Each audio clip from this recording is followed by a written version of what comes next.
Ladies and gentlemen, welcome to my English lesson. Great! Bem-vindos a mais uma aula de inglês. Eu sou Osvaldo, professor de inglês, e hoje eu gostaria de explicar acerca da aula The Simple Future Tense. Vamos definir esse tempo verbal, vamos aprender detalhe por detalhe, ok? Eu vou explicar aqui passo a passo como e quando usar o Simple Future Tense, ok? As regras básicas de toda a informação. Great! Então, vamos a isso. We use the simple future tense to talk about events that are going to happen in a certain time in the future. This tense is made by using the verb shall, will as auxiliary verb and the main one in the infinitive. Great! De uma forma bem rápida, isso é o mesmo que dizer. O simple future tense é usado para falar de acontecimentos que vão tomar lugar num determinado tempo no futuro, right? This tense is made aí no second paragraph, no segundo parágrafo, estamos a dizer que toda frase, ok, que estiver no simple future tense deve apresentar o shall or o will, porque são verbos auxiliares deste tempo verbal. Então, sempre que formar frases do future simple, ou vais ter que colocar lá o shall ou o will, ok? Um dos dois. Eu vou explicar qual será a diferença ou qual é a diferença dos dois verbos, ok? Ao longo da explicação vão perceber isso. Então, avançando. Agora vamos formar a estrutura, in this case, do afirmativo. Affirmative structure. A primeira coisa, subject, alright? A primeira coisa tem que ser subject. E a segunda coisa, shall or will. A terceira coisa, infinitive verb. E a quarta, o complemento, ok? Então, esta que seria a base de como devemos formar frases do simple future tense. For example, I shall go to Eswatini next year. The boys will make a party on Saturday. We shall watch the football game tonight. John will go to Brazil next week. Então, temos aí 4 frases, como podem ver.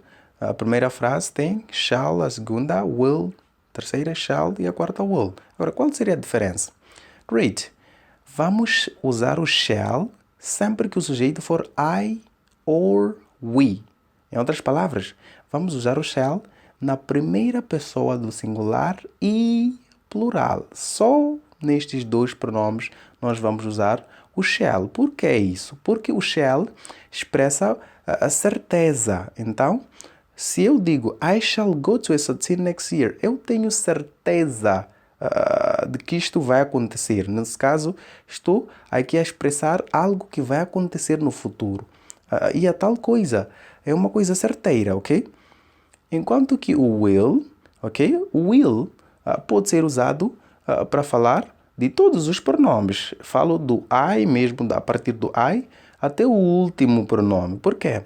Porque tem a ver com o futuro, mas é um futuro incerto, ok? É um futuro incerto. Se eu digo, for example, I will go to Eswatini next year, eu estou a dizer que eu irei, mas ao mesmo tempo não tenho certeza da tal coisa. Tanto que a coisa pode vir a mudar, ok? Os planos podem vir a mudar e simplesmente as coisas tomarem um outro rumo, ok? Então, de forma resumida, vamos usar o shall sempre que o sujeito for I ou we, e para o restante dos pronomes vamos usar o will, ok? E de seguida, como podem ver, temos o verbo go aqui, na outra frase temos o verbo make, temos o verbo watch, temos o verbo go. Então, estou aqui a tentar dizer com isso que o shall e o will ganham a tradução, ok? De acordo com o verbo com o qual eles tiverem sido conectados. Se eu digo I shall go, então o shall vai ganhar a tradução deste verbo, só que no futuro. A mesma coisa para aqui. O will vai ganhar o futuro, quer dizer, vai ganhar o significado do futuro deste verbo aqui. A mesma coisa para o shall aqui nesta frase, vai ganhar o significado do futuro deste verbo aqui. Então, aqui eles ainda não têm uma tradução específica, ok? Então, se eu digo I shall go, é o mesmo dizer irei. The boys will make, os rapazes farão. We shall watch, nós iremos assistir. John will go, John irá, etc, etc. Então, o significado destes dois verbos vai surgir a partir do verbo com o qual nós conectarmos, ok? Então, avançando. Negative structure. Então, vamos à estrutura do negativo, ok? Negative structure. A primeira coisa, subject. A segunda coisa, shall or will. A terceira coisa, not, ok? A quarta, infinitive verb. E a quinta, complement. Então, esta aqui é que é a estrutura de como nós devemos formar frases do simple future tense. Então, vamos trabalhar com as mesmas frases, que é para tornar a explicação muito clara e simples. Great. This is it. For example, I shall not go to S13 next year. Então, como podem ver, depois do shall, acrescentamos o verbo, acrescentamos o not, ok? Depois do verbo shall, acrescentamos o not. Continuando, the boys will not make a party on Saturday. Continuando, we shall not watch the football game tonight. Continuando, John will not go to Brazil next week. Então, simplesmente acrescentamos o not e temos aqui o negativo das frases, ok? Então, essa parte é bem simples, é só mesmo uma questão de acrescentar-se o not e é tudo. Continuando, the interrogative structure. Agora vamos à estrutura do interrogativo, ok?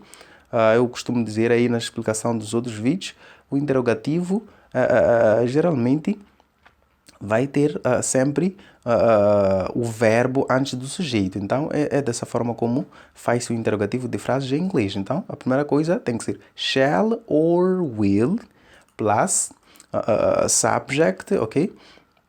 Plus infinitive verb plus complement plus question mark. Então, como pode ver, nós tivemos que colocar o shall e will primeiro, depois o sujeito.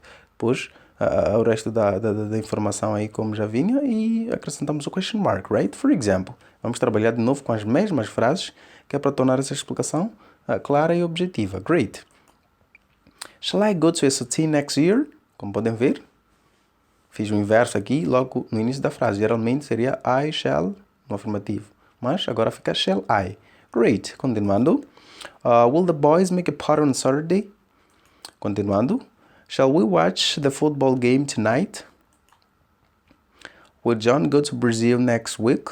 Então, temos aí as frases no interrogativo, ok? Tendo feito o inverso, nesse caso, do sujeito e do verbo e colocando o question mark, ponto de interrogação, ok? Então, esta basicamente é a explicação geral da aula the simple future tense. Mas há um detalhe muito importante que não vamos ou não devemos esquecer. Qual seria? Short form. Affirmative, short form. Então, eu gostaria de comentar um pouco só acerca do short form de algumas situações aqui da mesma aula, ok? Então, temos aqui I shall. Dizer I shall é o mesmo que dizer I'll, right? Eu expliquei num outro vídeo, que nós temos uma regra aí acerca da fonética, aquela história toda. Então, o que acontece é que a escrita pode ser esta aqui, mas a pronúncia ou a fala tem que ser esta aqui. Então, nós não vamos falar I shall, mas sim I'll, right? A segunda coisa, you will, you'll, right? Então, negative short form. Temos também a short form do negativo, nesse caso, dos mesmos verbos, mas no negativo. Então, desta vez, vamos ter algo como I shall not, o que seria I shan't, right? E you will not, o que seria you won't. Então, prestando atenção, vamos perceber que nas primeiras frases nós temos a conexão ou a fusão do sujeito e do verbo shall or will. Como podem ver aqui, nós tivemos que fazer desta forma. Mas aqui, porque as frases ou isto está no negativo, nós tivemos que conectar o shall, que é o verbo, e o not, e isso fica shan't, right? E temos aqui you will not, you won't, conectando o will junto com o not, right? Então, é um detalhe que não devem esquecer aí sempre que estiverem falando, ok? Então, espero que tenham gostado mesmo do vídeo até aqui. Nós esperamos mesmo que tenhas gostado muito e deixes ficar aí um like, subscreva o canal, que é para qualquer conteúdo que nós publicamos aí, ficares mesmo alerta, alright? Então, muito obrigado por nos acompanhar até aqui e até mais.